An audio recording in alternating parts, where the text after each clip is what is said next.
Decía antes Julio que los católicos no entendemos lo que ha sucedido con el Valle y que necesitamos explicaciones que no se han dado. Sí, ese punto, que es el punto tuyo, Julio, me parece muy importante porque es la clave. Para empezar a hablar de este asunto tendríamos que conocer, y para conocer lo que resulta muy misterioso es que estemos manejándonos en medio de filtraciones que a menudo son falsas, o sea, que no son filtraciones, son manipulaciones, rumores, el dime, el direte, la culpa la tiene este, la culpa la tiene el otro. Muy divertidas, por ejemplo, las dos cartas que enviaron de respuesta a la Fundación Franco, respectivamente, el cardenal Cobo, el arzobispo de Madrid, y el arzobispo de Valladolid, actual presidente de la Conferencia Episcopal, Luis Argüello, ¿no? Cada uno de ellos, al respecto de este asunto, se quitaba de en medio. Decía, esto no tiene que ver conmigo, ¿no? Tiene que ver, uno decía que tenía que ver con la Conferencia Episcopal, el otro decía que tenía que ver con Madrid, ¿no? O sea, tirándose uno al otro las responsabilidades, ¿no? En realidad, en todo este asunto hay una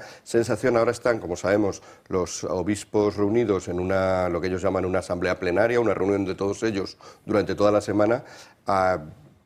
Les hemos oído hablar de inmigración, les hemos oído hablar del gobierno, les hemos oído hablar de muchas cosas, de las ONGs, les hemos oído hablar, pero no les hemos oído hablar de este asunto que importa mucho a la gente y que es el que les concierne a ellos personalmente. Es en el que ellos tienen realmente mano, ¿no? Ellos no van a decidir una ley, por suerte, no deciden las leyes los obispos, no van a decidir una ley sobre inmigración, no van a decidir una ley sobre ONGs, pero sí van a decidir exactamente qué es lo que se hace, porque recordemos que detrás de todo esto lo que hay es un pacto, un concordato, un tratado internacional, por lo tanto, que no se puede romper ninguna de las dos partes, entre el gobierno y el Vaticano. Por lo tanto, cualquier cosa a la cual se negara, en principio, de manera contundente, firme, con convicción y con credibilidad, el Vaticano, pues no tendría que tirar para adelante. Y, sin embargo, parece que van a tirar para adelante. Insisto, parece, porque como no sabemos exactamente, pues no conocemos el asunto 100%, parece que va a tirar para adelante lo que llaman una resignificación, que es un palabra nuevo, obviamente. Es difícil encontrar algo así en la literatura del siglo XIX o de buena parte del XX,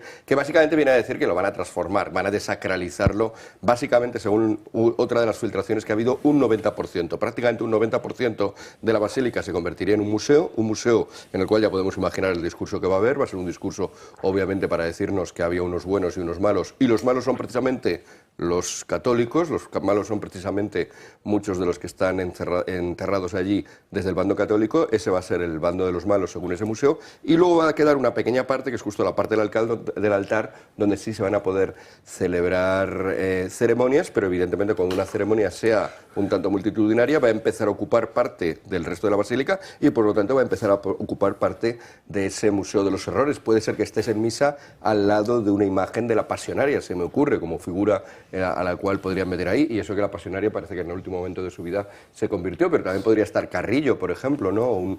O unas imágenes de Paracuellos, mientras que estás intentando seguir la misa. En realidad, el resignificar es significar, o sea, dar un sentido a todo ello, que obviamente va a ser el que quiera el gobierno, y si eso es lo que va a pasar, creo que como mínimo, si eso es lo que han acordado Roma y el gobierno con la mediación de los obispos españoles, o más concretamente del obispo Cobo, el arzobispo de Madrid, pues sería interesante que nos lo contaran, que nos dijeran por qué piensan que es bueno, que se sometieran, como cualquier pastor ante sus ovejas, pues al diálogo con ellas. Por eso cosas como lo que hizo ayer Julio, de ir a la Conferencia Episcopal a hablar con ellos, están muy bien. Sería deseable que ellos articularan medidas para no tener que esperar en la calle, para no tener que estar pidiendo ahí como una especie de... Me recuerda un poco la imagen, siempre que trato con jerarquía eclesiástica, recuerdo mucho la imagen del propio evangelio, de la viuda a la cual un juez había tratado injustamente.